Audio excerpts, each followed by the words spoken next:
Selamat sore bagi kita. Ya, selamat sore.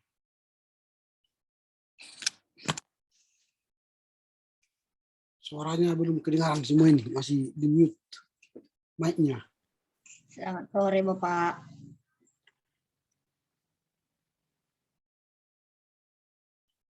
Kita tunggulah beberapa menit lagi ya teman-teman kita pada gabung. Orang tua mertuanya Rizky itu meninggal dunia, kita berduka cita ya atas meninggalnya Bu mertua Pendeta Rizky. Betul, Pak. Saat ini mungkin penguburannya ya. Budi Astra sedang di rumah sakit, Pak. Siapa? Budi Astra Tarigan, Pak. Oh gitu. Besok dioperasi, Pak. Operasi apa? Ada bagian tubuhnya, mungkin usus buntu atau apa. Kemarin katanya sakit-sakit tubuhnya, tadi harus ke UGD dia rumah sakit Medan, Pak. Jadi rencana besok dioperasi, Pak. Yalah, semoga operasinya berjalan baik. Dia masih masuk nanti, Pak, dari rumah sakit, Pak. Oke.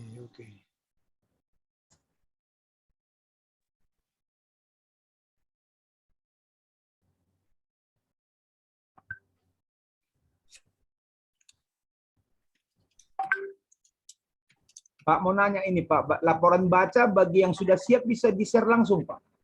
Boleh. Boleh ya, Pak? Ya, supaya dibaca-baca apa teman-teman kan.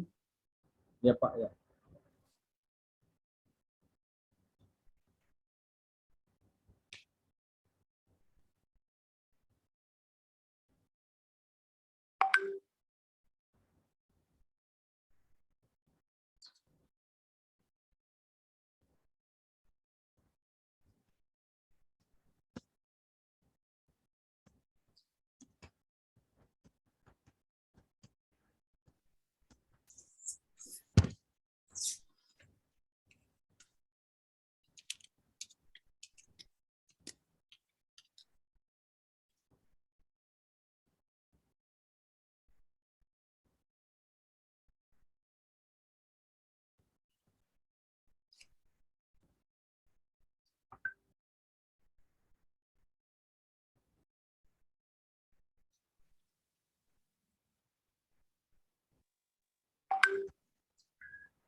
Situasi jalan yang ada di depan kendaraan, termasuk pejalan kaki.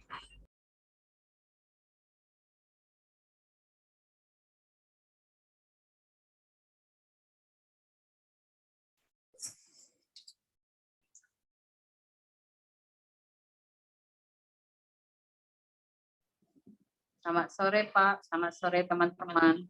Ya, selamat sore bagi kita semua. Sore, Bu Pendeta.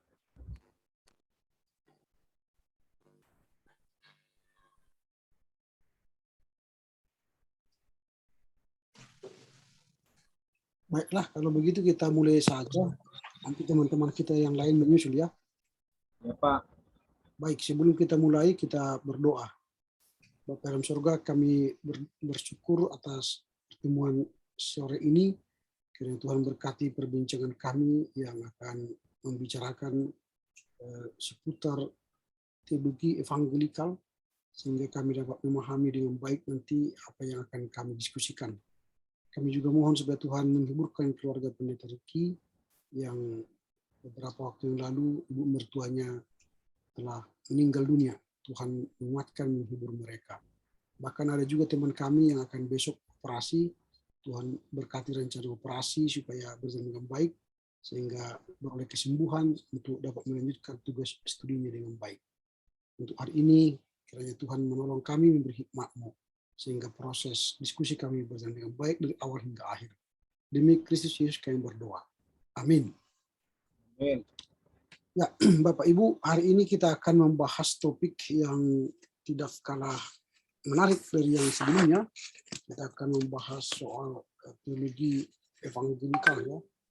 Ini menarik nanti ini karena Kita ini terkadang bicara evangelikal, tapi kita tidak mengerti apa itu teologi evangelikal. Dan nanti dua pembaca akan melaporkan ke kita hasil bacaan mereka, dimulai dari Erikson dan nanti kemudian Ewen. Nah, karena itu kami serahkanlah pertama kepada Erikson Kerigan, nanti setelah itu dilanjutkan dengan Ewen Sibitonga. Silakan. Saya boleh pakai share screen atau tidak pun tidak apa-apa. Silakan.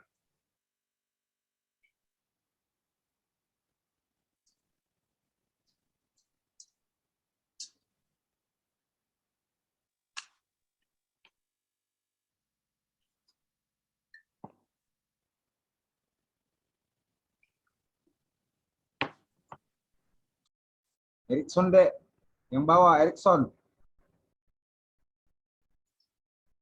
Lagi cari tempat. Bang, ya bang. Cari tempat dulu bang. Lagi ribut si kecil. Oke.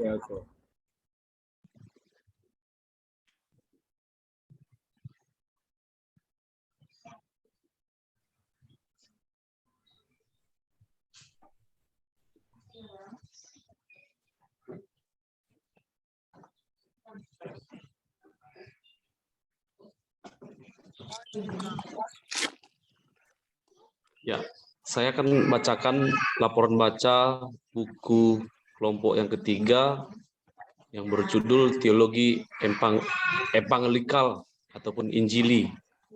Teologi evangelikal terutama muncul sejak awal abad ke-20 sebagai reaksi penolakan terhadap teologi modern atau Riblab. Pada awal gerakan Injil muncul di Eropa pada abad ke-19.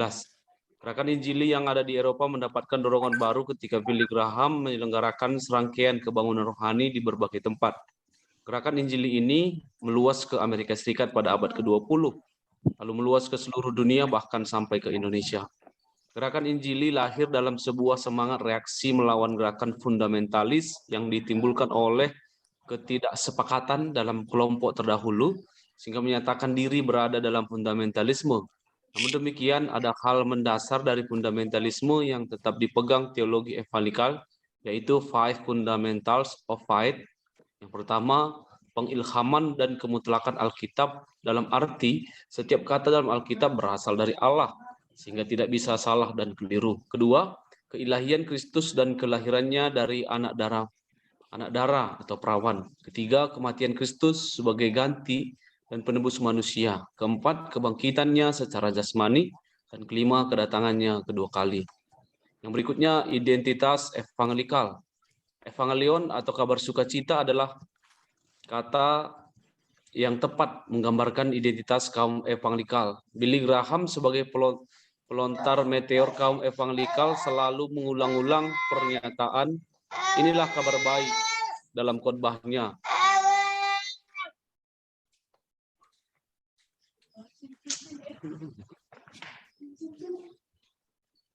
Maaf ya Pak. Ya. Dalam khotbahnya. Dalam identitas ini sesungguhnya terselip warisan kaum Puritan dan Pietis. Oleh karena itu mereka berupaya menunjukkan dirinya dengan cara eksklusif. Hanya satu saja kebenaran. Kebenaran itu diwarisi dari sola-sola utama reformasi, yaitu sola gratia, sola fide, dan sola scriptura. Namun Harold Ockenga mencanangkan evangelikalisme baru pada tahun 48. Gerakan Injili sebenarnya telah dimulai beberapa tahun sebelumnya. Di antara Perang Dunia I dan II, beberapa grup yang telah ditolak oleh kaum fundamentalis atau beberapa grup yang memundurkan diri dari fundamentalis dan membentuk National Association of Evangelicals, Perhimpunan Nasional Kaum Injili antara tahun 39 sampai tahun 42. Perhimpunan ini mengkritisi sikap eksklusif ini sebagai anti-intelektualisme karena tidak relevan dalam kemasyarakatan. Karena identitas yang melekat dengan jelas dalam kehidupan sehari-hari kaum Injili adalah kecintaan mereka kepada Alkitab sebagai firman Allah dan ketekunan mereka di dalam doa. Oleh sebab itu, otoritas Alkitab sangat mutlak diterima sebagai firman Tuhan. Sementara dalam hal berdoa, kelompok ini mempraktekkannya dalam kegiatan kelompok-kelompok doa sambil mereka membagikan atau sharing kebenaran-kebenaran Alkitab. Yang berikutnya, spiritualitas evangelikal. Spiritualitas yang sangat menonjol dalam setiap diri kaum evangelikal adalah pengalaman yang diselamatkan secara pribadi. Kepastian keselamatan tersebut dapat dijamin dikarenakan sudah menerima Yesus menjadi juru selamat pribadinya. Oleh karena itu, kita dapat mengenal ajaran providensia, pemilihan dan penolakan. G.C. Brockwer, teolog evangelikal dari Belanda, memperlihatkan pentingnya doktrin ini berkaitan dengan penguatan spiritualitas pribadi. Kelahiran baru dan pertumbuhan iman harus pertama-tama dialami secara individu. Masing-masing orang percaya bertanggung jawab terhadap spiritualitasnya secara pribadi. Setiap individu bertanggung jawab untuk hidup dan meneladani Kristus. Oleh karena itu, sikap takut kepada Allah sangat penting dalam beriman. Yang berikutnya, tugas teologi dalam evangelikal. Secara umum, kaum evangelikal menyepakati bahwa refleksi teologi harus muncul dari perjanjian baru. Oleh karena itu, tugas teologi harus memfasilitasi dan memberikan pemahaman-pemahaman terhadap proposisi doktrin gereja. Pemahaman seperti ini membuat teolog evangelikal sekaliber Carl Henry merasa tidak perlu menulis buku teologi sistematika. Berbeda dengan Henry, pentolan neo-Calvinistik di negeri Belanda seperti J.H. Bavinck menulis dogmatika sebagai pegangan dalam mengawasi ajaran gereja, sementara penerusnya J.C. Brockwer menulis berjilid-jilid buku yang bertema studi terhadap dogma-dogma gereja tersebut. Jadi tugas teologi sama sekali tidak untuk menemukan lokus yang baru, melainkan membela ajaran gereja. Sumber teologi evangelikal. Alkitab adalah satu-satunya sumber berteologi dalam kaum evangelikal. Hal ini membuat kelompok ini sangat bermusuhan dengan gereja Katolik yang memiliki sumber teologi selain Alkitab, yakni tradisi. Gerakan Injili ini menekankan satu doktrin dalam Alkitab untuk menemukan proposisi kebenaran itu. Mereka membangun 3 pilar dalam berteologi. Pertama, pesan dari Alkitab. Kedua, warisan teologi gereja. Dan ketiga, bentuk pengajaran yang relevan berdasarkan situasi sosial budaya masa kini di tempat umat Allah itu hidup. Otoritas Alkitab. Alkitab dapat ditempatkan di tempat utama dalam memperoleh hidup kekal. Tidak ada seorang pun yang dapat disebut sebagai Injil jika ia menolak kebenaran otoritas Alkitab. Keabsahan atau ketidakbersalahan Alkitab merupakan salah satu pengakuan iman yang dipegang oleh kaum Injili. Kaum Injili menekankan kewibawaan mutlak Alkitab sebagai firman Allah yang tertulis yang telah diilhamkan sepenuhnya oleh Allah. Motif integralistik dalam teologi. Di dalam gereja-gereja arus utama ada kecenderungan mengintegrasikan teologi. Di kalangan teologi evangelikal, kerajaan Allah merupakan motif yang mengintegrasikan teologi mereka. Motif ini memiliki 2 implementasi. Pertama, merupakan oposisi terhadap kerajaan setan, dan kedua, umat masa kini tengah menunggu penggenapan kerajaan Allah.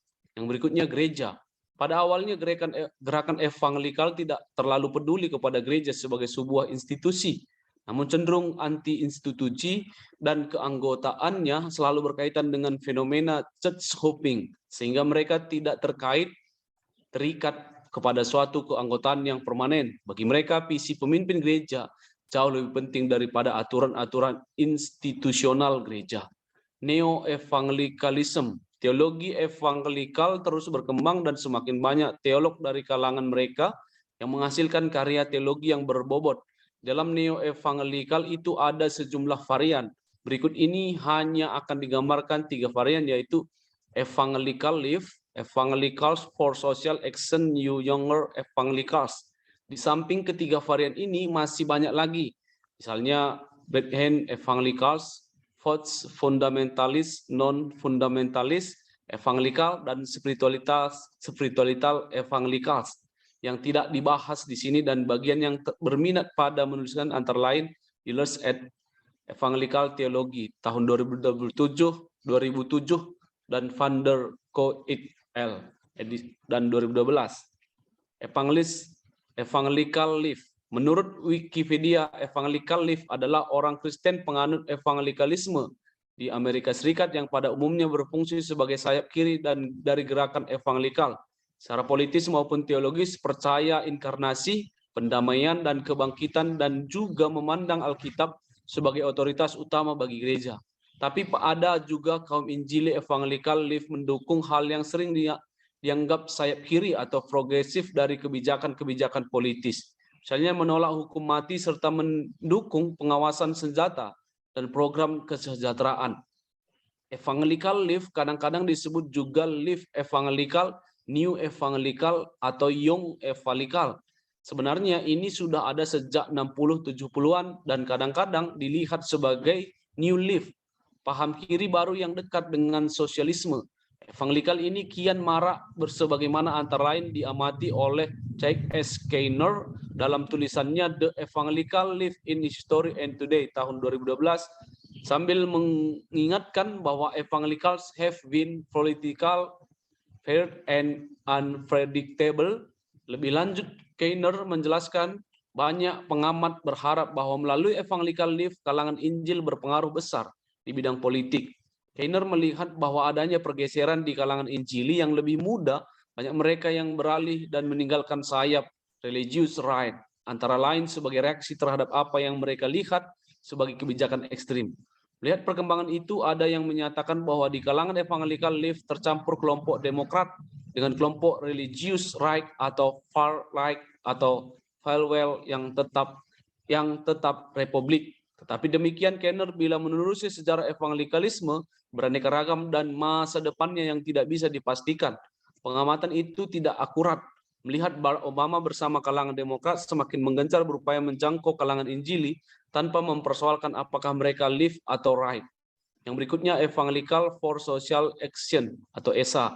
Salah satu lembaga penting yang berupaya mengkonkretkan gagasan evangelical left di bidang sosial adalah ESA, yang didirikan tahun 73 dan dipimpin oleh Ronald James Sider, guru besar teologi, pelayanan holistik dan kebijakan publik di Palmer Theological Seminary, Eastern University, Philadelphia, Amerika Serikat. ESA mendaki sebagai sebuah think tank atau lumbung pemikiran yang berupaya mengembangkan pemecahan Alkitabiah atas masalah-masalah sosial dan ekonomi. Misi ESA adalah menolong setiap orang Kristen untuk menjadi murid Kristus yang sejati. ESA menggabungkan pengertian dengan perbuatan, belajar dengan bereaksi, analisis teoritis dengan pembentukan spiritual. Lebih lanjut dijelaskan melalui program ESA menolong gereja-gereja lokal untuk mengembangkan dan mempraktekkan pelayanan holistik, menggabungkan penginjilan dengan aksi sosial.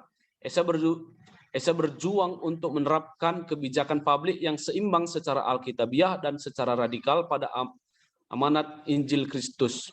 Younger Evangelicals. Dalam buku ini, Weber membagi kaum Injili Amerika dalam 3 golongan. Pertama, the tradisional, identik dengan konservatif, yang berkembang pada dasawarsa tahun 50-an awal sampai 70-an. Dengan tokoh utama Billy Graham. Kedua, the erectionally atau evangelical, yaitu yang berusaha menarik minat ke dalam gereja dan prioritas church growth, yang antara lain ditolak oleh Donald M.C. Gaffran, yang sudah muncul sejak 60-an, namun menjadi matang pada tahun 70 sampai 90-an dengan tokoh utama Bill Hybels dan Will Kirk Community Church and Rick Warren dari Seddon Black Valley Community Church. Ketiga, the younger evangelicals, orang-orang muda yang usianya 20-30-an atau yang dewasa pada era postmodern, terutama pasca peristiwa 11 September 2002. 3 golongan ini masih eksis sampai awal abad ke-21 ini. Weber 2002, Gilbert 2002, dan M.C. Kuhn 199. Menurut Gilbert, visi Weber tentang The Younger Evangelical berpusat pada 3 pilar utama, komunitas, sejarah, dan narasi. Dari ketiga ini ada banyak komentar dari kritik terhadap Younger Evangelicals maupun tulisan Weber ini. Pertama, Gilbert menilai pendapat Weber bahwa di gereja pada era postmodern ini tempat professional truth atau pernyataan kebenaran di kalangan Younger Evangelicals sudah diambil alih oleh pemahaman tentang komunitas, narasi, dan kekristenan yang historis masih perlu diuji kebenarannya. Yang kedua, M.C. Kuhn, Profesor Teologi Sistematika di Detroit Baptist Theological Seminary, Amerika Serikat, ia menghargai tulisan Weber ini dan kerasnya memetakan perkembangan gerakan dan paham Injili, terutama pada periode 50 sampai 2000, serta menjelaskan posisi dari ciri-ciri Younger Evangelikal yang membedakan mereka dari generasi Injil yang tradisional dan pragmatis sebelumnya. Namun ia menilai bahwa gambaran Weber tentang gagasan dan praktek kelompok Younger Evangelikals yang oleh MC disebut juga postmodern Evangelikals dan Injili abad ke-21. Lebih banyak berasal dari laporan-laporan yang bersifat anekdotal atau kelakar dan kurang mendalam. Zaman mereka datang dan pergi tanpa bekas dan dampak yang besar.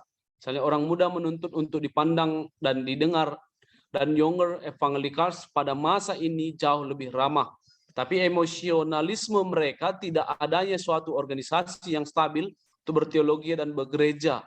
Apa dan bagaimana penilaian atas Younger Evangelikal ini? Kelompok atau gerakan ini menandai babak baru dalam perkembangan kaum Injili dan paham evangelikalisme yang patut dihargai karena mereka berupaya untuk menjawab tantangan zaman atau era postmodern ini tanpa harus terperangkap dalam paham postmodernisme. Penilaian yang lebih kompeten atas Younger Evangelikals ini tentu lebih tepat serta merupakan hak dan wewenang dari kalangan Injili sendiri. Sumber buku Aritonang Jans Teologi Kontemporer Jakarta BPK Gunung Mulia tahun 2018 halaman 84 sampai 99. Kami kembalikan, Pak. Baik, terima kasih atas laporan baca dari Erikson Tregan. Sekarang kita akan dengarkan dari laporan baca Ewen Silitonga. Dipersilakan. Waktu ini bagian Ewen.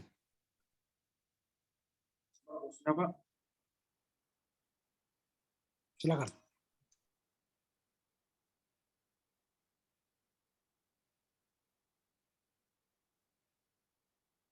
Ini laporan bacaan 3 dari buku Aritonang, judul dari BPKGN Jakarta, cetakan pertama tahun 2018. Ditum sedikit lagi, Dek.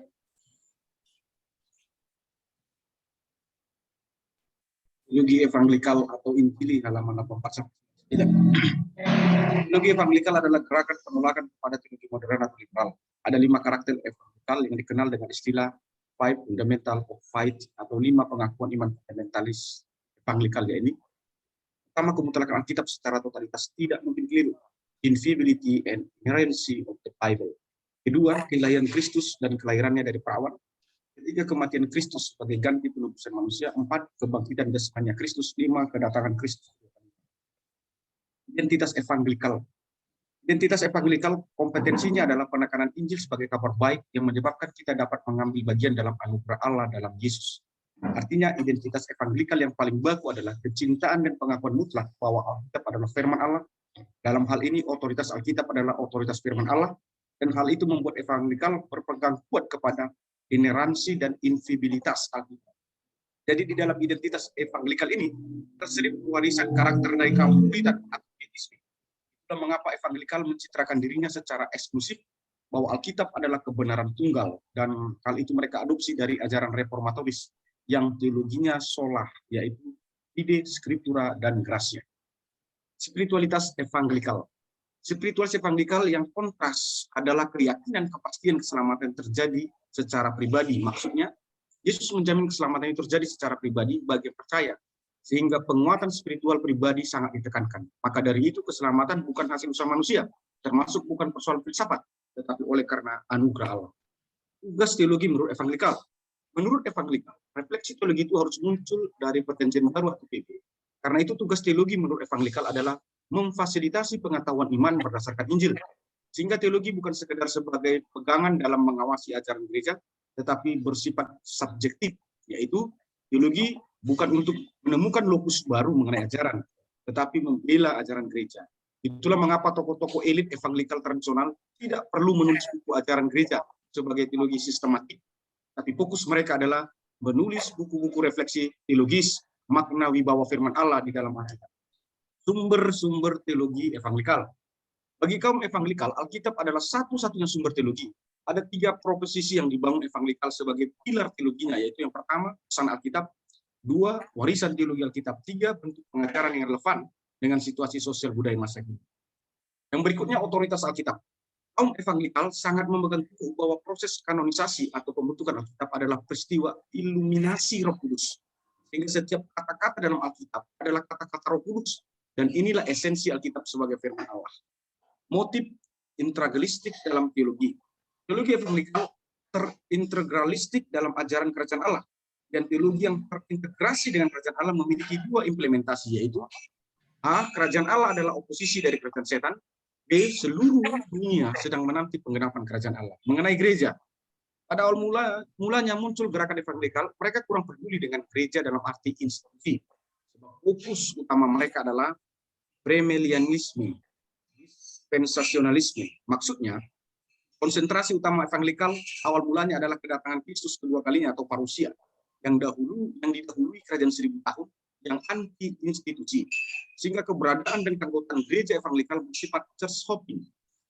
Mereka tidak mau terikat kepada satu keanggotaan yang permanen. Artinya bagi evangelikal yang terpenting adalah visi gereja, bukan aturan-aturan institusional gereja.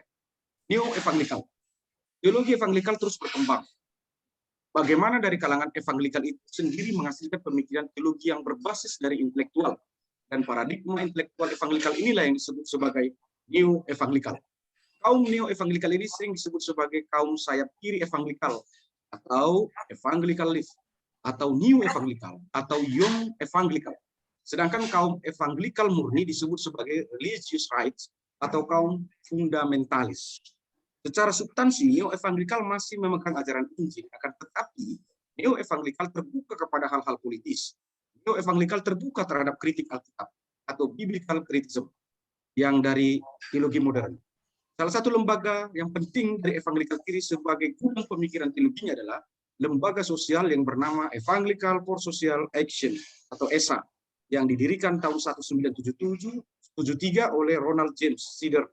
ESA diklaim sebagai think and tank atau lumbung pemikiran evangelikal kiri yang konsentrasinya memakai Alkitab sebagai solusi pemecahan masalah-masalah sosial dan ekonomi. ESA mempelopori gagasan, pengertian dan perbuatan, belajar dan aksi, analisis dan pembentukan spiritual. Sederhananya, ESA menggabungkan penginjilan dan aksi sosial. Bagaimana menghasilkan kebijakan politik yang seimbang dengan Alkitab, menerapkan sistem ekonomi yang sesuai dengan Alkitab, dan menentang apartheid dan semboyan ESA yang terkenal adalah pro-life, pro-poor, pro-peace, pro-creation, care, and pro-family. Selain itu, James Sider juga membawa ESA kepada kepedulian lingkungan hidup. Karena itulah James Sider sebagai anggota pendiri National Religions Partnership for the Environment, Kemitraan Agama Nasional untuk Lingkungan Hidup.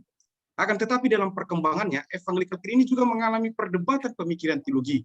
Karena itu, Robert E. Weber dalam bukunya berjudul The Younger Evangelical, The Challenges of the New World, membedakan kaum evangelikal dalam 3 kategori.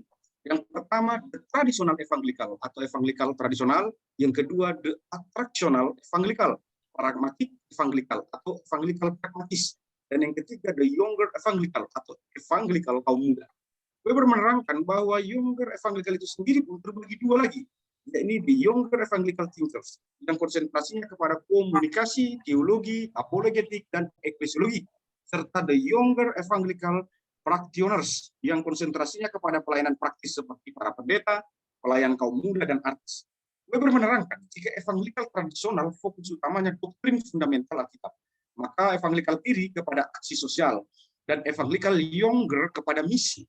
Evangelikal younger meyakini bahwa Allah mempunyai misi bagi dunia, dan Allah berdaulat mewujudkan melalui hal-hal yang indrawi maupun non-indrawi. Karena pilar utama teologi evangelikal younger adalah komunitas, sejarah, dan narasi. Mengenai komunitas, evangelikal younger membuka diri kepada institusi gereja yang bersifat organik, bukan yang pragmatis, dengan menyewa mall-mall raksasa. Fokus utama pelayanan evangelikal younger adalah kaum muda. Sebab menurut mereka kaum muda masa kini bertumbuh tanpa struktur keluarga yang diasuh dalam fondasi mengasihi. Karena itu mereka menolak konsep-konsep gereja streamline atau church room. Bagi mereka itu adalah model gereja yang pusat. Sebab yang dikehendaki evangelikal younger ini adalah otensitas gereja, bukan kemegahan gereja. 2, mengenai sejarah. Evangelical Youngers ini sangat tertarik dengan warisan sejarah gereja seperti peribadatan, liturgi, ibadah, atau lectio divina, musik gereja kuno, pengakuan iman, dan teologi bapak-bapak gereja atau patrialistik. Yang ketiga, mengenai narasi. Evangelical Youngers mengkaitkan dengan konteks dunia postmodern, Menurut mereka, baik orang Kristen maupun non-Kristen pada hakikatnya adalah orang beriman. Menurut Evangelical Younger, masalah pokok dunia postmodern bukan lagi iman melawan tradisi atau teologi tradisional, atau iman melawan akal budi atau teologi modern liberal, tetapi iman melawan iman, yakni iman kepada narasi Alkitab dan agama lain yang beriman kepada kitab lain. Sehingga yang diperlukan adalah kontekstualisasi iman untuk satu era yang baru. Tanggapan penulis, Emil Brunner berkata, dunia terbuka bagi Injil, tetapi fundamentalis menghalanginya menjadi Kristen, yang memaksa tradisi Judaisme yang sesungguhnya tidak bersangkut paut dengan intisari Injil kepada dunia. Seorang rektor Presbyterian Theologia Seminari Seoul dari Korea bernama Dr. Ri Chong-sung menyebutkan fundamentalisme adalah neo-farisisme atau farisi baru yang mengisolasi gereja kepada pengetahuan teologi. Di Asia, fundamentalisme sering disebut sebagai konservatisme. Di Inggris dan di Eropa, fundamentalisme sering disebut sebagai evangelikalisme. Orang-orang liberalisme sering menyebut fundamentalisme dengan istilah naturalisme. Fundamentalisme bangkit sebagai perlawanan terhadap teologi liberalisme, di mana ciri khas utama teologi fundamentalisme adalah invibilitas Alkitab, di mana Alkitab adalah wahyu Allah secara lisan dan tulisan dan tidak mungkin salah. Fundamentalisme dipengaruhi oleh pietisme dan dipengaruhi oleh dispensasionalisme, sehingga teologi fundamentalisme mempersempit makna ajaran Alkitab yang memaksa tradisi sosial Alkitab kepada kehidupan budaya dan sosial dunia. James Barr dalam bukunya Fundamentalisme dan Jakarta BPKGM cetakan ketiga 2019 ayat 1 halaman 1 sampai 5 menyatakan, fundamentalisme memiliki klaim siapa yang tidak setuju dengan ajaran mereka berarti adalah Kristen palsu. Pada konteks modern, terminologi fundamentalisme dipahami berkonotasi negatif, yakni pemikiran teologi yang kolot, tradisional, dan fanatisme, dan sekterian. Orang-orang fundamentalisme sendiri tidak suka diri mereka disebut sebagai fundamentalisme, tapi mereka lebih suka disebut sebagai evangelikalisme, sekalipun evangelikisme dan fundamentalisme memiliki corak dan karakter teologi yang sama. Fundamentalisme atau evangelikalisme ini pada hakikatnya adalah perkumpulan dari berbagai unsur kekristenan yang berbeda, seperti dari pietisme, dispensasionalisme, arianisme, kalvinisme, episkopalisme, dengan tujuan yang sama, yaitu membela inerensi invibilitas Alkitab dan melawan musuh yang sama, yakni teologi liberalisme. Pasca Perang Dunia Kedua dan wibawa modernisme tumbang, sebab Perang Dunia Kedua membuktikan bahwa akal manusia, ilmu pengetahuan, dan teknologi manusia telah gagal membuktikan bahwa dunia dapat lebih baik dan lebih beradab dengan akal, ilmu pengetahuan, dan teknologi, dan terbukti dengan meletusnya Perang Dunia Kedua yang menghancurkan peradaban manusia yang berakal, berpengetahuan, dan berteknologi. Justru teknologi menjadi pencipta mesin pembunuh manusia itu sendiri. Melemahnya modernisme berarti melemahnya teologi liberalisme, dan unsur-unsur yang berbeda itu mulai bergejolak, saling menggigit satu dengan yang lainnya. Sebagian ada yang mengundurkan diri dari fundamentalisme atau evangelikal, dan sebagian lagi menyatu dan membentuk pemikiran yang baru, dan itulah yang kita sebut sebagai neo-evangelikalisme atau neo-fundamentalisme. Artinya orang-orang evangelikal itu sendiri mengalami pertengkaran dengan ajarannya sendiri, sehingga perlu melakukan restorasi doktrinal. Artinya menurut penulis, pemersatu gerakan evangelikalisme atau fundamentalisme ini bukanlah didasarkan kepada satu doktrin yang kuat dan stabil, tetapi karena kepentingan politik yang sama, yakni menyelamatkan denominasi gereja dari gempuran liberalisme yang berpotensi menjadikan manusia agnostisme atau ateisme. Jika evangelikal atau fundamentalisme bersikap eksklusif, maka neo-evangelisme mulai bersikap inklusif. Maksudnya, neo-evangelisme mulai terbuka terhadap kebudayaan dan sosial masyarakat, sekalipun mereka tetap mempertahankan inerensi invibility Alkitab dan kesalehan hidup. Jika evangelikal awalnya anti ilmu pengetahuan dan mengklaim akal atau ilmu pengetahuan dan teknologi manusia adalah merusak realitas supranaturalitas Allah, ternyata neo-evangelisme mulai terbuka terhadap teori-teori ilmu pengetahuan, sekalipun dengan filter yang ketat. Jika evangelikalisme mentah-mentah menolak teologi liberalisme, tetapi neo-evangelisme mulai kompromi dengan teologi liberal, sekalipun memakai teori-teori liberal yang mendukung ajaran mereka. Jika evangelisme orientasinya soal kehidupan sorga supranatural belaka, maka neo-evangelisme mulai memberi perhatian kepada masalah-masalah sosial kemasyarakatan. Belajar dari sejarah transformasi paradigma teologi evangelisme menjadi neo-evangelisme, maka penulis mengasumsikan bahwa Tidak ada teologi yang statis normatif, tetapi teologi itu adalah dinamis dan fleksibel. Sehingga teologi itu bukanlah semua disiplin ilmu anti pengalaman manusia, tetapi sebaliknya teologi itu diperkaya dan dapat dimengerti serta dipahami dalam pengalaman hidup manusia. Dan ketika kita berbicara pengalaman manusia, tentu kita akan berbicara unsur-unsur kehidupan manusia, yakni sosial, politik, ekonomi, dan budaya manusia. Sehingga menurut penulis, akar dari teologi itu adalah wahyu Allah, tetapi wahyu Allah itu jangan dipahami tidak bebas nilai, seolah-olah wahyu Allah itu adalah milik satu sosial budaya tertentu, sehingga wahyu Allah dijadikan sebagai neokolonialisme terhadap konteks kehidupan masyarakat dunia yang maju. Maksud penulis adalah wahyu Allah tidak boleh dipahami sebagai gerakan neokolonialisme, di mana percaya kepada wahyu Allah berarti mencabut kita keluar dari pengalaman-pengalaman subjektivitas kita atas budaya kita, atas kehidupan sosial kita, dan lain sebagainya. Tetapi wahyu Allah harus dipahami dan dipandang sebagai yang bebas nilai, sebagai penerang bagi semua konteks sosial dan budaya manusia. Bagaimana wahyu Allah harus mengalami dan menjadi sebuah hibriditas dengan segala budaya dan konteks sosial manusia di dunia. Demikian Pak, terima kasih. Oke, baik. Dari dua yang melapor dari bacaan yang telah disediakan, kita akan mendapatkan banyak insight ya, inspirasi, masukan dalam rangka berdiskusi soal teologi evangelikal ini. Tentu nanti kita akan banyak bertanya bagaimana eksistensi teologi evangelikal ini di Indonesia dan apa pengaruhnya itu kepada gereja kita, atau apa sumbangsihnya kepada gereja kita dalam perjalanan sejarah gereja kita. Mungkin tanpa kita sadari, pengaruh-pengaruh teologi evangelikal ini sudah banyak kita terima tanpa kita sadari ya. Dan kadang kita tidak bisa membedakan mana yang evangelikal dan mana yang gereja kita, karena di dalamnya sudah masuk. Apalagi dari fundamentalisme itu sebenarnya sama-sama soal ketidaksalahan Alkitab itu misalnya, itu sudah pengajaran dari reformator yang diteruskan oleh fundamentalisme, baik itu Lutheranisme, Calvinisme, Pietisme dan sebagainya. Lalu akhirnya evangelikal mengklaim diri tidak bagian dari fundamentalisme itu, dan akhirnya mereka mengatakan mereka berbeda dengan fundamentalisme. Nah, sekarang mereka sudah punya bagian yang berbeda-beda. Ada 3 golongan tadi, ada sayap kiri, ada sayap tengah, ada Esa dan sebagainya, ada Younger.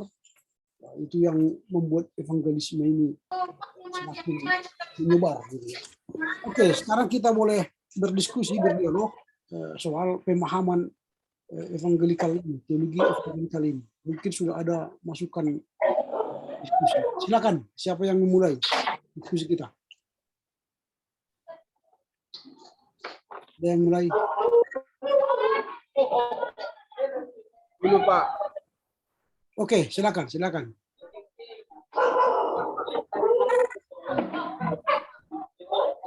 Dulu saya ucapkan terima kasih atas sajiannya, laporan bacaan yang sudah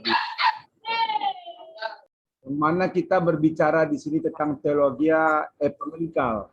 Ya, di sini yang mau saya tanyakan dahulu, teologi evangelikal ini merupakan suatu proses, ya, proses dinamika dari perkembangan pemikiran yang ada pada saat itu, di mana sebelum teologi evangelikal ini, saya ingat kalau kita berbicara tentang filsafat, ada sebelum modernisme, ya, modernisme yang mana kembali dalam ajaran modernisme itu bahwa segala sesuatu yang ada adalah karena Tuhan. Ya, dan dia tidak ceritakan tentang proses. Misalnya di dalam hujan itu kan diciptakan oleh Tuhan, dan dia tidak menceritakan tentang bagaimana proses hujan. Yang penting hujan itu adalah diciptakan oleh Tuhan, dan semua ajaran yang ada di dalam Alkitab ini dia diyakini sebagai hal yang benar. Tetapi kemudian di beberapa waktu yang berlalu, muncullah teologi modernisme. Ya, teologi modernisme menurut saya adalah semacam suatu hal yang menentang sebelum modernisme, karena zaman Renaissance waktu itu yang tidak bisa menjawab soal ketuhanan, sehingga dengan filsafatnya yang berkembang sangat besar mempengaruhi dan bahkan bisa membuat hal yang baru dari ajaran modernisme. Tetapi setelah munculnya modernisme, mungkin di situ ya masa pencerahan, muncul posmo. Ya, posmo yang kemudian menyatakan bahwa filsafat tidak bisa menjawab tentang pencarian kita, tentang pencipta, tentang Yesus dan sebagainya. Itu di dalam postmodern. Sehingga di dalam postmodern ini salah satu saya pikir adalah evangelikal yang tertumpu kepada Alkitab, kepada Yesus Kristus. Yang menjadi pertanyaan saya hari ini adalah antara ketiga atau keempat bagian tadi, sebelum modern dan postmodern, rentetan ini apakah ini merupakan suatu perkembangan seperti yang tertulis dalam laporan bacaan kita? Apakah ini merupakan suatu perkembangan atau suatu kontradiksi ya, di antara mereka semua yang menimbulkan pemikiran-pemikiran yang berbeda, termasuk juga dalam teologi evangelikal ini? Apakah ini merupakan juga kontradiktif atau perkembangan dari ajaran-ajaran sebelumnya, baik itu posmo dan modernisasi dan postmodernisasi? Yang berikutnya adalah soal evangelikal ini sepertinya tidak kagum akan filsafat, ya, tidak kagum akan filsafat, karena mereka menganggap bahwa filsafat itu yang akhirnya lari-lari, ya, lari-lari ke sana lari kemari dan tidak ada hasilnya. Oleh karena itu kata evangelikal dan posmo, baliklah kita kepada skriptura, sola fide, sola scriptura, sola gratia dan sebagainya. Kita harus kembali ke situ. Ya, jadi apakah ini yang kita bahas ini adalah kontra dari aliran-aliran sebelumnya atau perkembangan dari aliran-aliran yang ada sebelumnya, termasuk dari aliran kaum filsafat yang ada di dalam modernisme itu? Itu yang saya tanyakan. Yang ketiga adalah soal fundamentalis.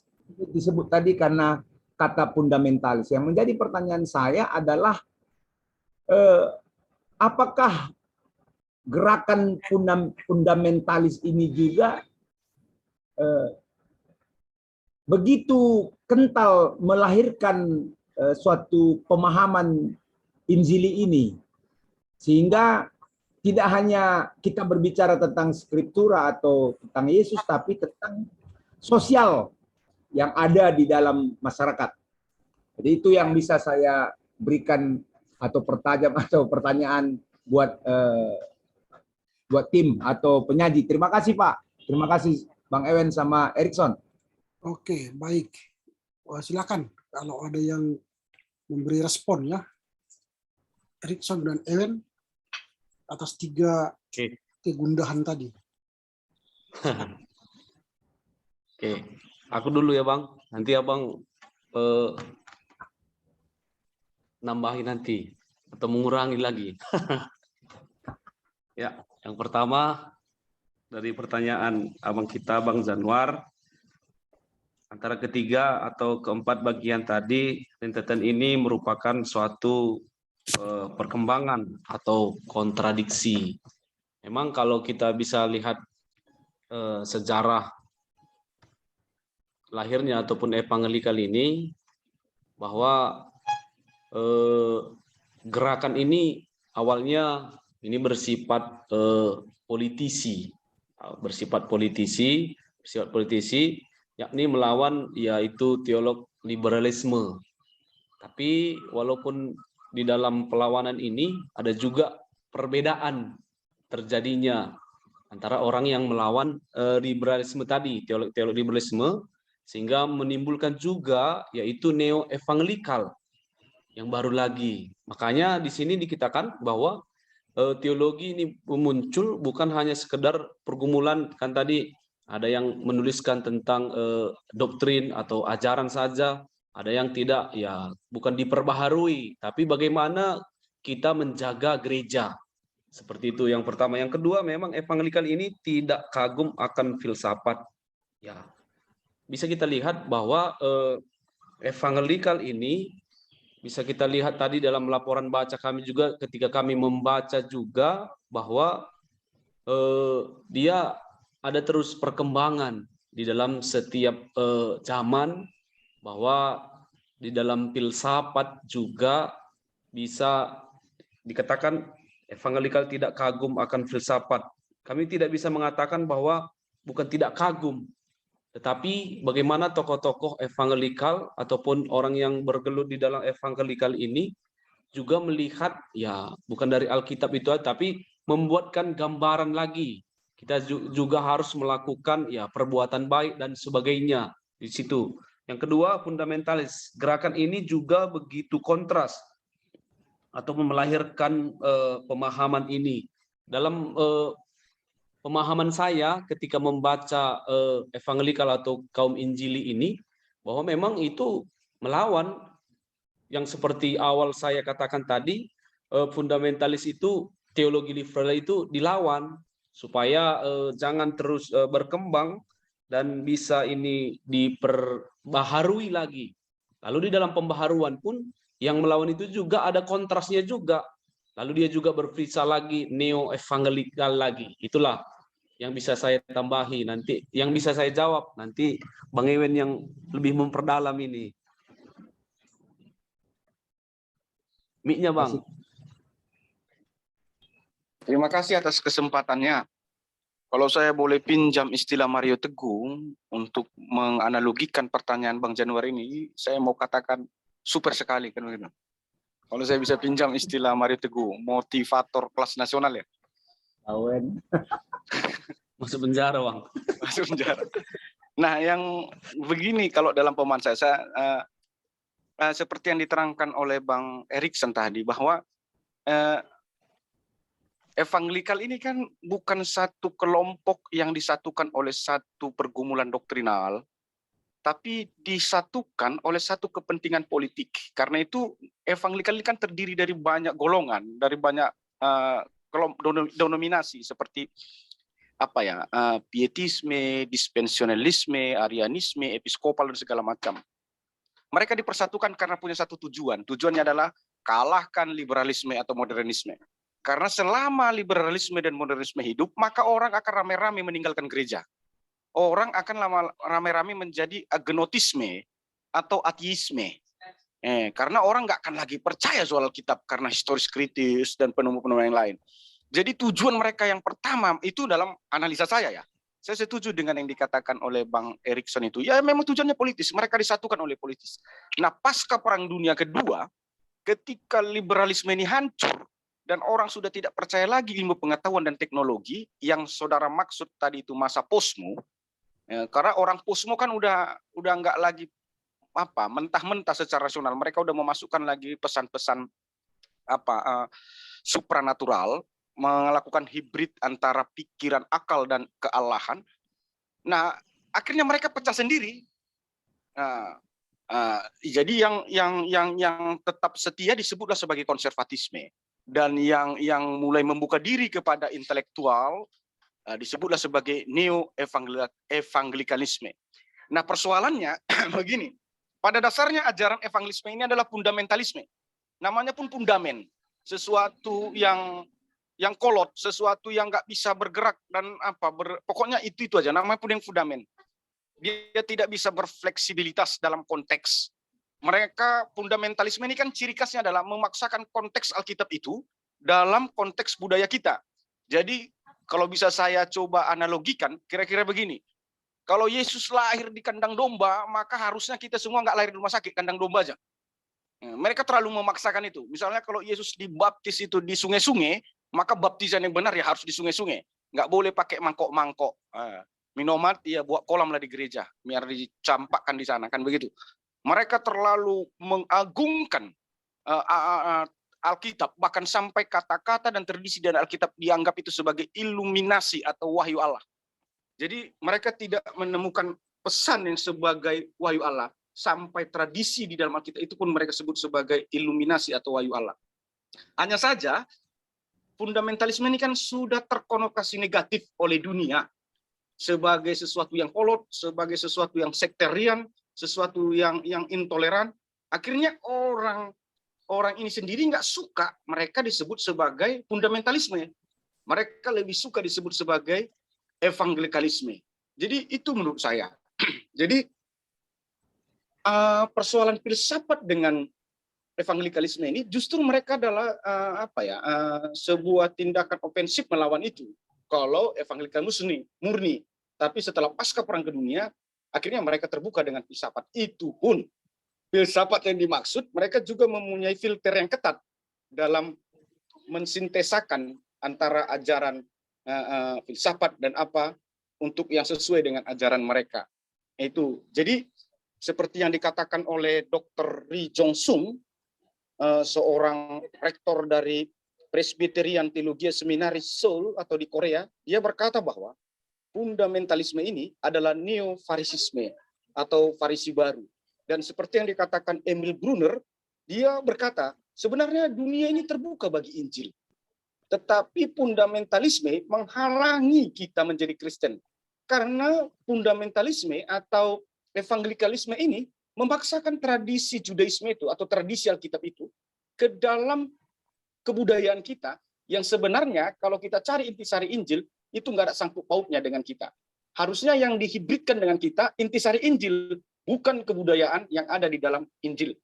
Sesederhana itu yang bisa saya terangkan. Terima kasih. Oke, baik. Itu sudah makin memperdalam ya, bagaimana pemahaman kita terhadap eksistensi fundamentalisme di gereja kita. Nah, kalau kita melebar dulu supaya semakin hangat diskusi kita ini, evangelisme ini kan, evangelikal ini, kita tidak tahu wajah dan baju mereka ini bisa berubah-ubah. Di Amerika ada Evangelische Kirk, itu kan disebut dengan Evangelische Kirk, gereja evangelikal, itu bukan berarti mereka adalah aliran evangelikal.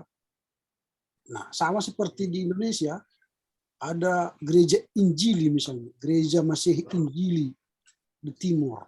Jangan kita anggap mereka itu evangelikal. Artinya dalam arti pemahaman teologinya evangelikal. Nah, jadi kita bisa bingung dengan istilah evangelikal ini. Karena di sebagian negara, Jerman misalnya, evangelikal itu merupakan penanda perpisahan kita dengan Katolik. Lalu di Indonesia, hasil-hasil penginjilan Belanda, Jerman melahirkan gereja-gereja Masehi Injili, pengajaran mereka tidak evangelikal.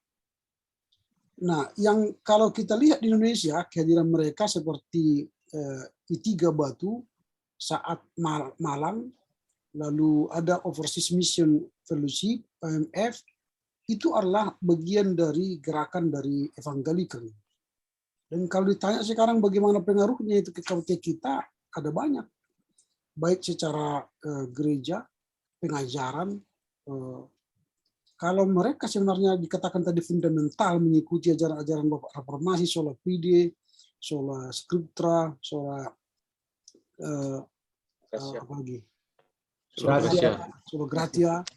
Itu yang sebenarnya yang mereka pertahankan dengan motif tadi secara politis supaya jangan ada keselamatan di luar gereja, supaya kembali ke gereja, kembali ke Alkitab. Lalu mereka melawan Katolik. Kalau Katolik kan menambah tradisi lagi sebagai sumber keselamatan.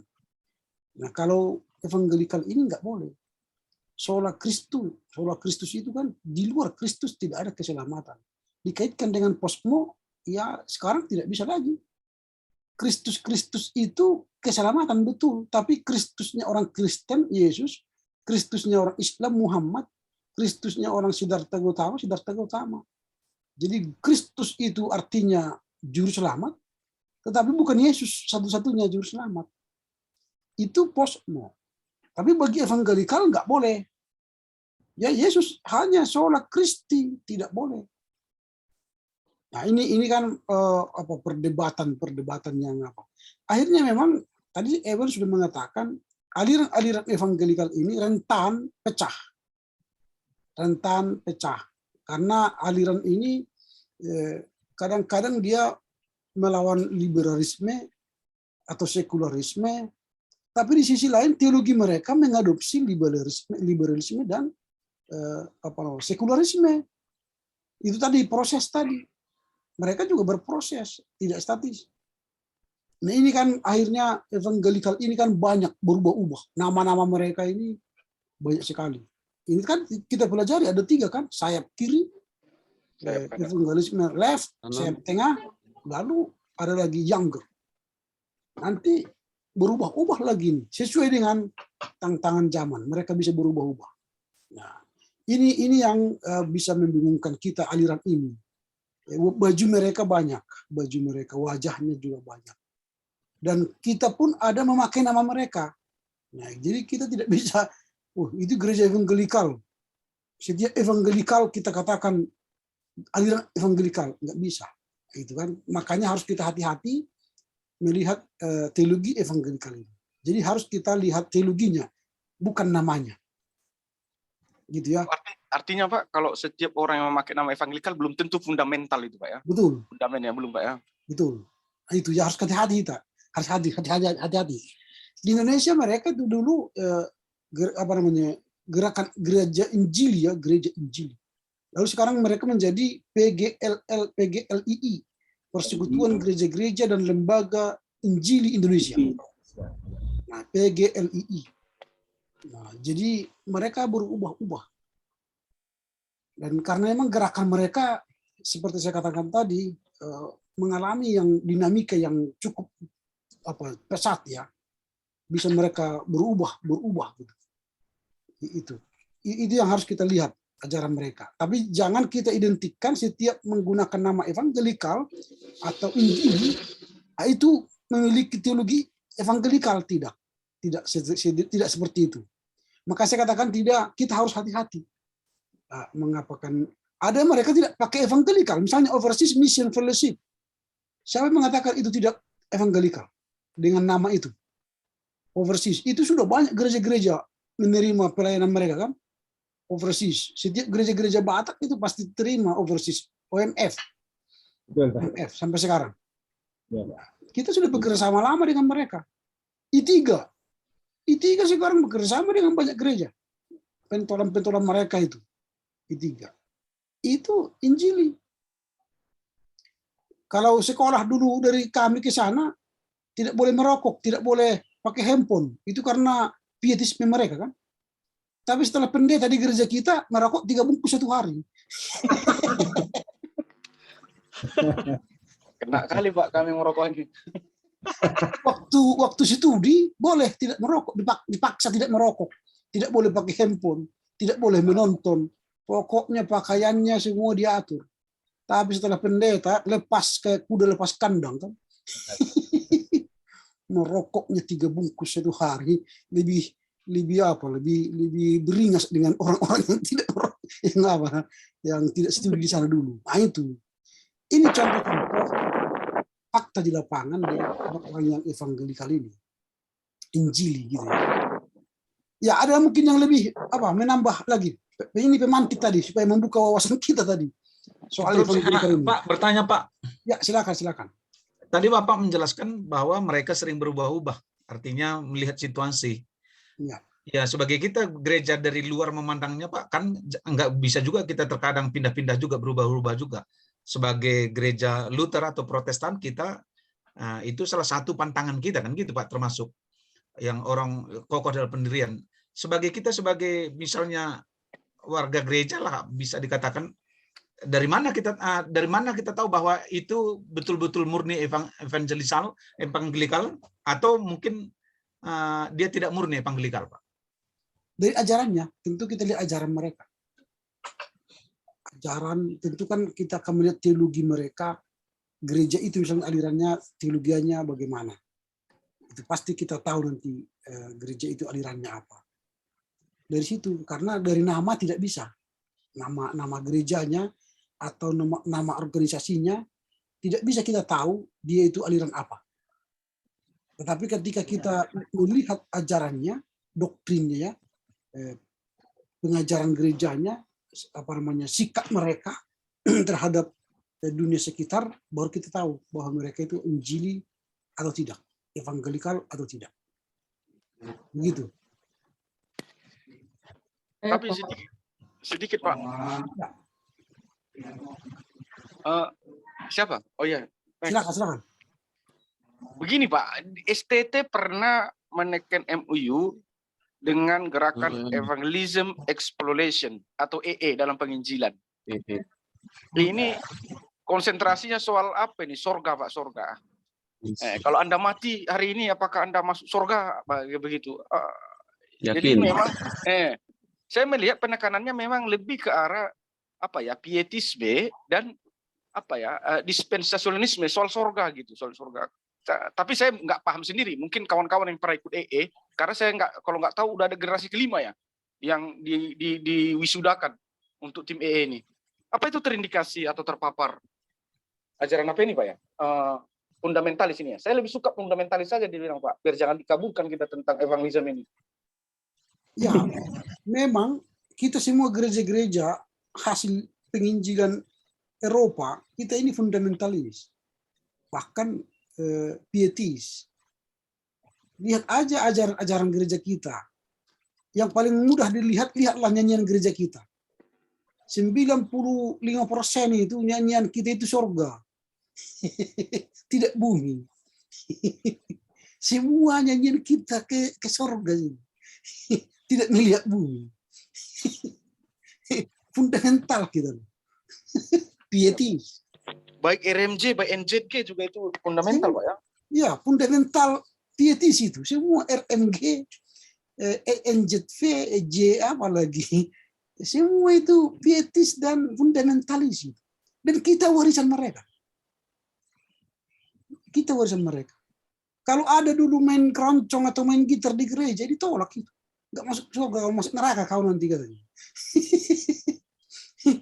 Kita fundamentalis.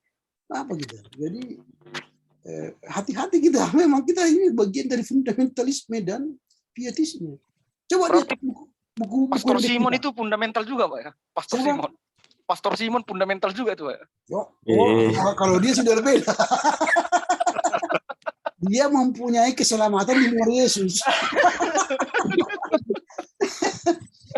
Bukan dengan hanya Jesus, kan Jesus.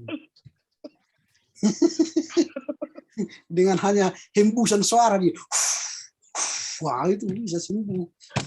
Melampaui fundamental dia Pak ya. Melampaui fundamental itu. Itu jadi memang khotbah kita pun selalu kan mengarah ke surga. Fundamental. Surga semua. Makanya tadi kalau kau mati, kemana kau? Neraka surga. Wah itu. Dibilang neraka, wah Injili dia supaya masuk surga. Ragu. 5 menit tamat. Ya harus bahasanya 5 menit. Amaki itu, amaki. Amaki itu. Anugerah manusia mati. Baru amaki Allah keselamatan iman. Amaki. 5 menit itu. Hidup manusia adalah anugerah. Wah itu mulai kalimatnya begitu. Lalu nanti kita ajar hanya 5 menit. Apakah Anda wisuda langsung Pak? 5 menit wisuda langsung. Bisa wisuda. Apakah saudara menerima Yesus? Ya, follow up. Kita ke gereja hari Minggu ya. Itu follow up, tindak lanjut. Setelah amaki. Nah, itu penginjilan 5 menit. Memang penginjilan 5 menit ini adopsi kalau saya lihat secara GKPS. GKPS itu dalam penginjilan mereka dulu setiap 5 menit pertama bertemu harus berbicara Injil. Makanya mereka dulu berkembang. Tapi itu penginjilan itu sudah mati, nggak dikembangkan lagi. Makanya sekarang hilang pertumbuhan gereja. Seperti dibilang oleh McGrath tadi, growth church. Tidak lagi pertumbuhan gereja. Karena setiap pendeta bertemu sekarang tidak bicara Injil. Bicara mobil, bicara sawit, dan bicara kebun. Bicara konten, Pak. Iya, jadi tidak pernah lagi pendeta-pendeta bertemu bicara Alkitab, bicara intoleransi, infallibility, nggak pernah lagi. Yang dibicarakan berapa hektar sawitmu sekarang. Kau nanti pensiun di mana? Rumahmu apa? Mobilmu apa? Itu. Baru tunjukkan handphone 3, kan itu. Satu Android, satu iPhone. Itu, Pak. Itu gayanya sekarang. Jadi bukan lagi Injil yang diberitakan. Nah itu makanya gereja kita tidak bertumbuh. Karena pertemuan-pertemuan pendeta dengan jemaat bukan lagi berbicara Injil. Pak. Iya kan? Tadi Bapak bilang di Indonesia perkembangan Injili ini kan pada saat itu dipengaruhi oleh sekolah-sekolah yang mereka dirikan ya Pak, yang sekolah teologi di SAAT, OMF dan YPII dan sebagainya, kan begitu Pak ya. Jadi ini sangat menentukan sekali perkembangan Injili mereka. Dan kenapa bisa melalui pendirian sekolah-sekolah teologi itu Injili ini bisa sangat berkembang sekali di Indonesia Pak? Karena mereka komitmen, setia mereka itu, komitmen mereka itu. Coba bayangkan, kalau orang kita utus ke I3 Batu tanpa biaya kuliah pun mereka kuliahkan. Mereka cari uang kuliahnya. Kita coba mendaftar ke STT Al Medan. Tidak punya uang kuliah, pulang kau. Baru di WA, Pak. Itu. Nggak ada kemampuan kami, para dosen ini mencari beasiswa untuk dia.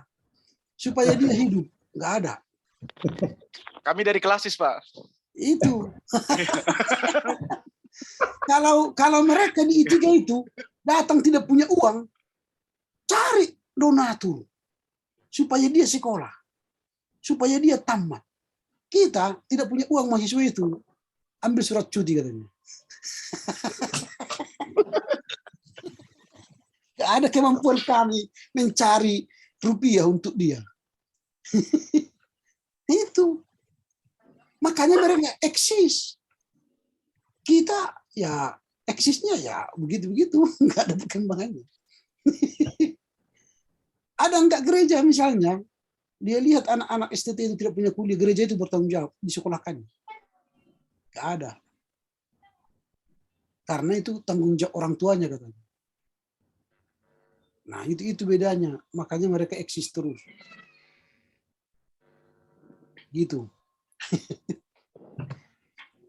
Ada lagi kira-kira yang mau bertanya? Ini soal evangelikal ini. Saya Pak. Ya silakan. Ya, jadi dari apa yang sudah kita diskusikan Pak, saya mau bertanya. Jadi bagaimana sebenarnya pengaruh gerakan evangelikal itu ke tengah-tengah gereja kita saat ini Pak? Secara khusus kita adalah gerakan Protestan ini gitu ya Pak, gerakan reformasi ini gitu. Bagaimana pengaruh gerakan evangelikal ini ke tengah-tengah gereja kita dan apa yang perlu kita sikapi begitu Pak? Terima kasih Pak. Oke. Ada dari Erikson dan Ewen. Bang Erikson dulu Pak. Oke, silakan. Oke.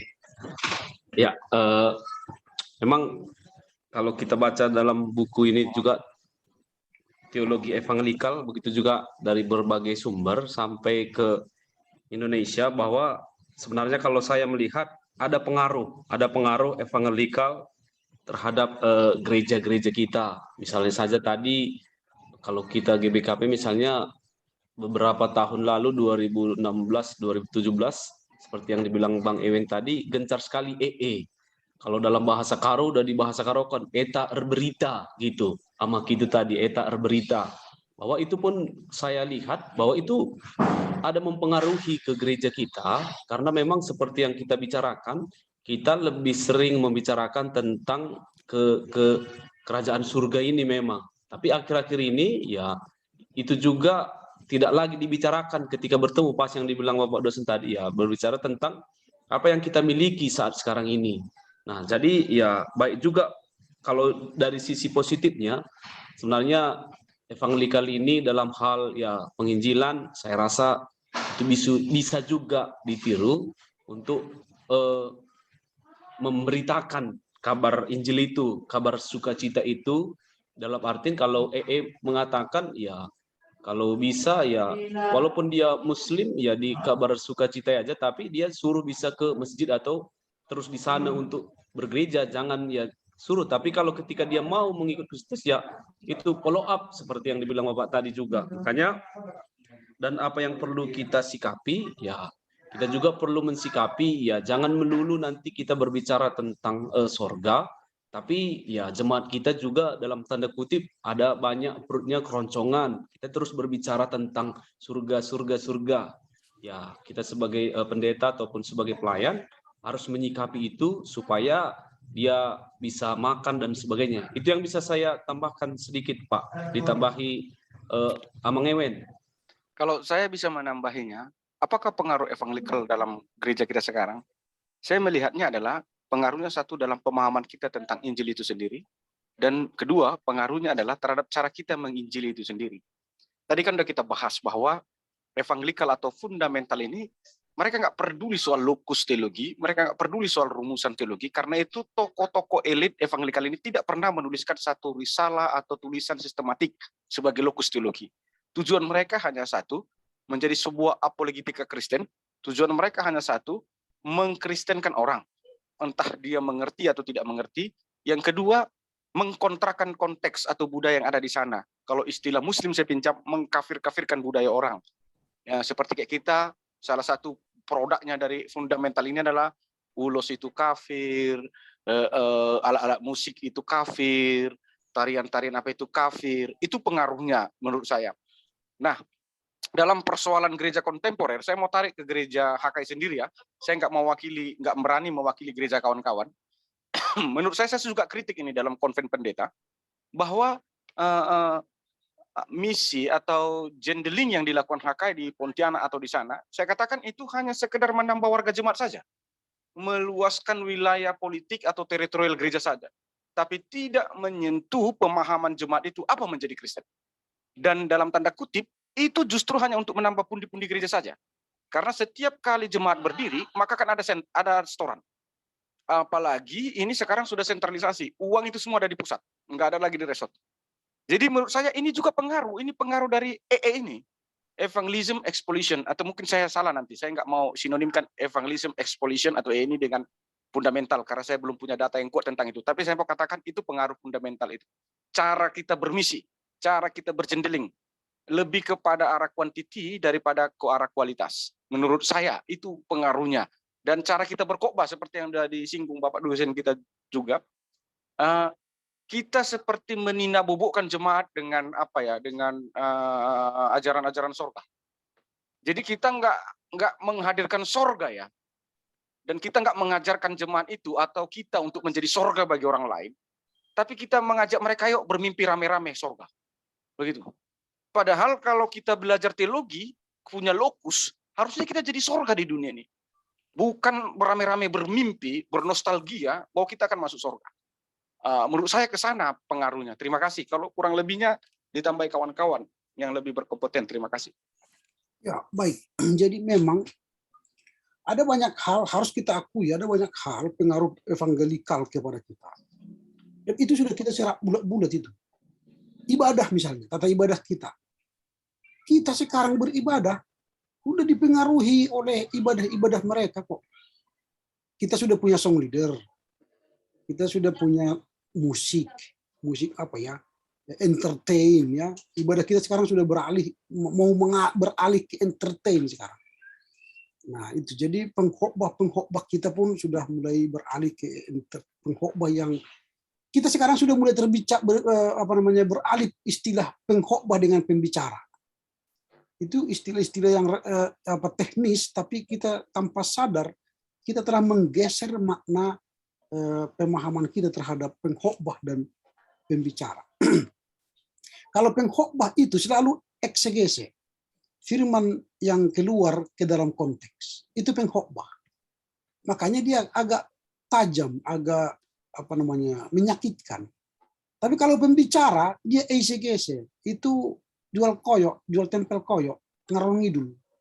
Yang penting pendengarnya senang, dia bisa kocak, selesai. Itu pembicara. Tapi kalau pengkhotbah nggak bisa, karena firman itu satu untuk dia, satu untuk orang lain. Itu contoh. Musik sekarang. Kalau menurut ajaran fundamental ya, atau pietis yang kita warisi, musik itu adalah alat menolong umat menyembah Tuhan. Alat menolong umat menyembah Tuhan. Supaya umat bernyanyi untuk Tuhan. Bersuara untuk Tuhan. Sekarang lihatlah gereja-gereja. Suara siapa yang kedengaran setiap ibadah? Suara musik atau suara umat? Musik, Pak. Musik. Suara musik. Sekali-sekali suara sintua, Pak. Atau suara song leader. Jadi jemaat tidak pernah lagi bernyanyi. Lihatlah mulut jemaat itu. Diam dia. Begini. Gak mau dia bernyanyi lagi. Kenapa? Karena suaranya tidak didengar Tuhan. Yang didengar Tuhan musik itu. Lalu aksi pemain musiknya pun makin hebat. Gini-gini dia kan main trompet. Jadi bukan umat lagi muji Tuhan. Musik muji Tuhan. Kalau Stephen Tong itu tidak mau dia pakai alat musik elektrik. Dia harus akustik. Piano. Kalau piano itu kita gini-gini kan pusat tenaga kita tidak akan melebihi suara manusia. Maka suara umat itu kedengaran. Di manakah suara umat sekarang kedengaran memuji Tuhan? Gereja Katolik. GKPPD, Pak. GKPPD ya, karena nggak ada organnya ya. Maka saya senang beribadah di kampung-kampung, nggak ada organnya. Mereka bernyanyi suara 1, 2, 3, 4. Wah, kayak mengagumkan itu. Suaranya sampai ke surga perasaanku ya. Tapi sekarang nggak ada lagi gereja-gereja yang suara manusianya ke surga, yang sampai ke surga suara musiknya. Dan itu pun buang. Ini bahaya. Baru bicara misi. Kita ini gereja yang tidak bermisi. Tadi hanya perluasan organisasi gereja yang terjadi.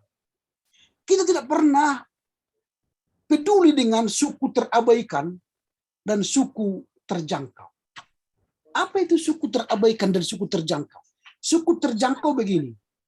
Kalau kami Angkola, sudah ada gereja Angkola. Tetapi ada orang Angkola belum tersentuh, itu namanya suku terjangkau.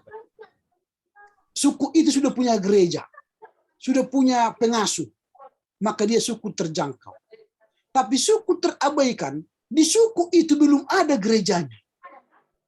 Dan kita perlu ke sana untuk memberitakan Injil. Itu suku terabaikan. Di kita misalnya Mandailing, belum ada gereja Mandailing Kristen. Dulu ada gereja Mennonite Mandailing, lalu gabung dengan GKPA, lalu hilanglah mereka. Kalau kita pergi diutus misalnya jadi pendeta ke Papua, itu bukan suku terabaikan. Kita diutus bermisi ke sana, bukan terabaikan. Tapi kita pergi, gereja pergi kepada suku-suku terjangkau dan terabaikan, itulah misi. Itu yang dikerjakan evangelikal. Kita tidak punya program itu. Lalu mereka selalu pakai ayat ini. Kita sering baca tapi tidak mengerti. 2 Korintus 9 ayat 10.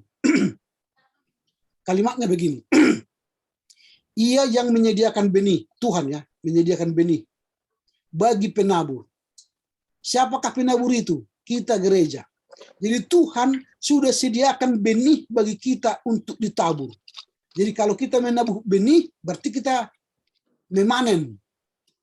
Tapi kalau tidak ada ditabur, apa yang mau dipanen? Nah, Tuhan menyediakan benih bagi penabur, bagi kita, warga jemaat, pendeta sekali, siapapun. Dan roti untuk dimakan. Roti itu untuk kebutuhan kita.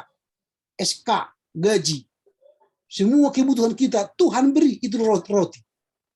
Lalu ia juga akan menyediakan benih bagi kamu dan melipat gandakannya dan menumbuhkan buah-buah kebenarannya. Jadi roti itu bagian kita, itulah yang kita makan. Lalu setiap kita orang percaya harus menabur benih. Kalau kita bukan pelaku benih penginjilan, kita memberi uang kita untuk dipakai di ladang misi. Untuk suku terabaikan dan suku terjangkau tadi. Supaya mereka kita tuai. Jadi sekarang kapan kita menabur benih? Tidak ada. Roti pun kita makan, bahkan benih pun kita makan. Bagaimana mau gereja bertumbuh? Dua-dua kita makan. Benihnya pun kita makan, rotinya pun kita makan. Nggak mungkin gereja bertumbuh. Evangelikal melakukan itu. Maka ada EE tadi. Maka ada Kairos. Nanti buka searching Kairos. Pelatihan misi. Kita, departemen sending kita, gumbang lonong. Nggak hidup. Pengaruh corona itu, Pak. Kekuatannya. Karena apa? Benihnya pun kita makan. Jangankan rotinya, benihnya pun kita aduk. Nggak cukup, karena nggak cukup. Begitu ya. Jadi memang pengaruh evangelikal ini harus kita renungkan bagi kita. Supaya kita bukan gereja yang statis, tapi gereja yang bermisi. Marilah kita berpikir supaya gereja kita punya misi, melakukan aksi misi. Jangan hanya berbincang misi, tapi melakukan misi. Ini yang harus kita hidupkan kembali. Ini mungkin respon saya atas pertanyaan Evilda tadi ya, dan mungkin teman-teman juga boleh menambahkan. Oke, ada lagi kira-kira yang mau bertanya? Sedikit lagi, Pak. Ya, silakan. Benar yang tadi Bapak katakan ya, memang itu jadi tantangan kita saat ini juga, Pak. Pengaruh evangelikal ini di tengah-tengah gereja kita. Misalnya tadi dalam peribadatan kita gitu ya, Pak. Dan itu memang menjadi tuntutan warga jemaat kita saat ini, Pak. Misalnya terkait masalah musik, song leader gitu ya. Dan bahkan tidak hanya di gereja kota, tetapi di gereja di kampung-kampung juga sudah terpengaruhi gitu, Pak. Misalnya begini, kalau misalnya di gereja itu musiknya kurang bagus begitu ya, kayaknya gereja itu kurang hidup gitu. Terus terkait dengan anak-anak muda kita ya, pemuda gereja kita. Kalau misalnya lagu kita pendek terus gitu kan, kalau kami sekarang GBKP sudah ada 500 nomor kitab pendek kami kan gitu ya, Pak. Tapi itu pun masih belum menyentuh kepada kehidupan anak-anak muda kita. Jadi kalau misalnya tidak ala-ala karismatik lah kita katakan gitu ya, Pak. Musiknya tidak bagus begitu ya. Mereka akan pergi dari gereja kita. Begitu. Sehingga benar tadi yang Bapak katakan, yang terdengar itu bukanlah suara jemaat, tetapi suara musik dan suara song leader. Karena juga song leader itu pun mic-nya harus bagus, kan begitu ya, supaya suaranya terdengar juga kuat-kuat begitu. Nah, jadi ada juga gereja kan Pak, di mimbar pengkhotbah itu, kalau lagi bernyanyi, dikecilkan itu mic-nya, supaya yang terdengar hanya suara song leader itu dan mic itu. Jadi begitulah memang realita yang terjadi, Pak. Dan pengaruh evangelikal ini sekaligus juga menjadi tantangan juga bagi kita di tengah-tengah kehidupan gereja saat ini. Itu sedikit Pak sharing dari saya. Terima kasih Pak. Ya, jadi memang harus kita bedakan ibadah kita dengan harismatik. Ibadah kita kan yang kita mau puaskan itu Tuhan. Yang mau kita puaskan itu hatinya Tuhan. Maka seluruh ibadah kita mulai dari votum sampai akhir 95% itu Tuhan.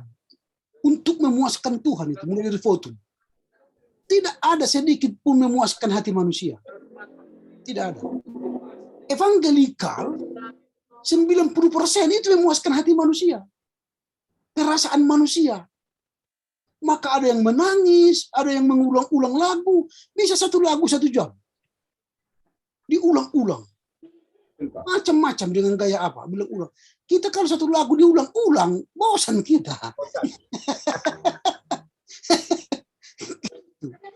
Tapi mereka itu karena perasaan manusia yang mau dibakar gitu. Lalu kalau sudah terbakar, tinggal mengalihkan dompetnya ke kantong persembahan kan? Itu gampang itu. saudara-saudara, Tuhan telah menyapa saudara, kan itu. Dan telah Tuhan siapkan persembahan yang saudara berikan kepada gereja. Tapi jangan berikan itu. Buka dompetmu, berikan yang terbaik untuk Tuhan. Jangan warna biru, warna merah. Nah itu kan Presiden Soeharto, kan? Jangan sekali, jangan satu, dua. Karena Tuhan berkata dia akan lipat gandakan 60 kali lipat, 100 kali lipat. Haleluya. Pindah dia ke kantong kita. Coba kita gunakan seperti itu. Dia bilang, ini pendeta ini ada duit dari ini. Cocok juga Bapak jadi apa ini, Pak? Dipindahkan langsung SK penempatan kita, Pak. Saya kalau pembangunan gereja, saya gunakan itu acara itu. Pindah memang. Sesekali gunakan aja, sesekali. Jangan berkali-kali. Sedikit mengasih tanggapan dari pertanyaan KF Lida tadi. Ya. Saya juga bergumul dalam soal itu, Pak. Karena pengalaman saya menjadi pendeta 10 tahun, dan saya cuti sekarang karena studi, saya lihat bahwa gereja ini lebih kompromistis sekarang. Sebenarnya alasan dasarnya satu, takut kehilangan jemaat. Entah karena gereja takut berkompetisi, karena makin banyak. Jadi orientasi pelayanannya itu lebih kepada merekrut jemaat sebanyak-banyaknya. Jadi sangat administratif sekali. Dan kedua saya melihat ketakutan gereja adalah kayak mana ya? Saya melihatnya mereka nggak takut lagi apakah kita kehilangan Tuhan. Karena itu saya sering katakan bahwa kita sering sekali berkata beribadah atau menyembah, tapi kita menyembah Tuhan yang nggak ada. Atau Tuhan yang nggak hadir. Karena saya melihat fenomenanya itu jauh dari kebenaran-kebenaran Alkitab. Tapi kita banyak mengambilkan. Seperti contoh, nanti takut jemaat meninggalkan, takut jemaat begini, takut jemaat begini. Bahkan ada hal-hal yang sebenarnya bertentangan dengan tata gereja, kredo gereja, kita kompromistiskan. Termasuk sekarang dalam persoalan hukum siasat gereja itu mulai lunak sekali. Diperlakukan gereja dengan alasan kemanusiaan. Itu pula yang dilakukan oleh gereja-gereja di daerah Jawa dengan dibenarkannya LGBT dengan alasan kemanusiaan. Jadi menurut saya ternyata humanisme itu juga adalah tantangan terhadap wibawa daripada Alkitab itu sendiri. Jadi jika sekarang teologi dialahkan bahwa teologi yang laku adalah teologi yang menyentuh dan mengungkapkan humanisme, justru saya berpikir sebaliknya. Humanisme itu adalah iblis yang berimplikasi. Karena dialah tantangan yang sebenarnya. Menurut saya, Pak. Karena masalahnya semua, kalau kita tanya ini semua sama pendeta-pendeta ini, yang melayani, alasan pertama dia melakukan kompromistis dengan itu, hanya satu, masalah humanisme. Baru orang-orang karismatik lebih melunakkannya lagi, kasih. Baru-baru ini di Katolik, saya menonton ada uskup itu yang membuat video YouTube-nya, dibenarkan perkawinan beda agama di Katolik.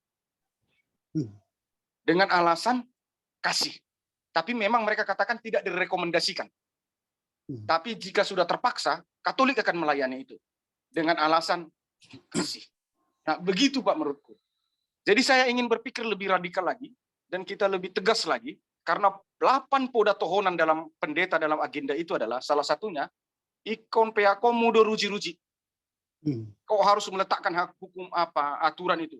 Entah kau dicintai atau tidak dicintai, entah kau ditinggalkan atau diikuti, aturan itu harus tegak. Nah inilah yang sudah dilupakan para pendeta, 8 poda tohonan itu. Seperti bahasa Bapak, mereka lebih suka memikirkan 8 podahan materi itu ya kan, mobil, tanah, titel segala macam. Begitu menurut saya pandangan saya Pak. Kita harus merevitalisasi diri kita masuk kembali Pak. Kalau kita melakukan itu, jangan pernah bermimpi jadi pimpinan. Nggak laku. Benar sekali tuh Pak. Ingat itu Bang Ewen. Kalah kita di pertarungan itu. Karena nggak laku. Saya nggak punya rencana jadi pimpinan Pak. Kepala rumah tangga aja, pimpinan rumah tangga aja. Artinya kita sudah alami seperti itu. Karena ketika kita bertarung dalam hal ruji-ruji tadi, atau peraturan tadi, nggak ada yang berminat. Akan tersingkir dari zona nyamannya, Pak. Ya, hilang nanti. Kalau dipilih nanti dia itu, kita tidak bisa lagi nyaman-nyaman di jemaat katanya. Maka pilihlah si X, maka kita akan nyaman. Nah, itu. Maka kita kalah. Jangan panjang cuti, Bang Eben. Ya, maka kita kalah dalam pertarungan itu. Jadi makanya banyak sekarang pendeta kompromistis. Bagi-bagi kue aja. Bagi kue, bagi bagi-bagi berkat gitu kan. Bukan bagi-bagi ilmu. Ilmu nggak perlu di gereja. Orang pintar nggak perlu. Makanya kalau mau jadi pimpinan sinode, tak usah sampai doktor.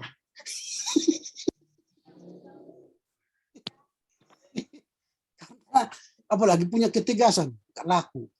Ya nggak laku. Tapi bukan berarti kita harus berhenti di situ. Itu tugas kita akademisi.